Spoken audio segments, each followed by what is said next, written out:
हिम्मत करे इंसान तो क्या नहीं कर सकता।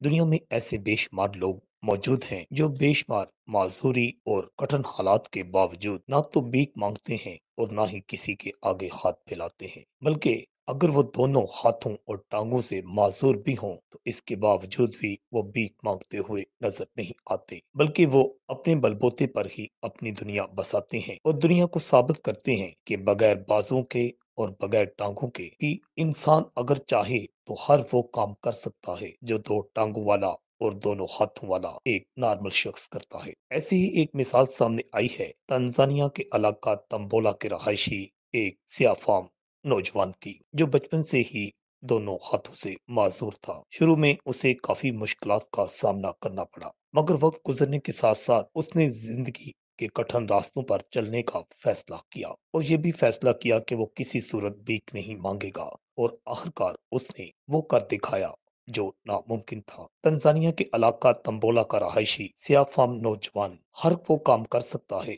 जो दो टांगों वाला और दोनों बाजों वाला शख्स कर सकता है। वो बेहतरीन आर्टिस्ट भी है, वो बेहतरीन तस्वीरें भी बनाता है और उसने तालीम भी हासिल की है। इसके साथ साथ इस याफाम शख्स ने वो काम कर दिए जो एक आम आदमी भी नहीं कर पाता। बड़े से बड़ा बोझ भी वो उठा लेता है, बल्कि भेड़ बकरियों को भी मैदानों में ले जाकर वो चुराता है। और इसके साथ साथ वो एक आर्टिस्ट भी है, वो कश्ती रानी भी करता है। दुनिया का हर वो काम करने का इरादा रखता है और वो कर सकता है। उसका कहना है कि हुकूमत की तरफ से उसकी भरपूर मदद की जाए। ऐसी ही कई मिसालें पाकिस्तान में भी नजर आती हैं। कुछ लोग जो दोनों टांगों से और दोनों हाथों से माजूर होते हैं, इसके बावजूद वो तालीम भी हासिल करते हैं और अपना बोझ खुद उठाते हैं। रिपोर्ट अल हिजाज न्यूज।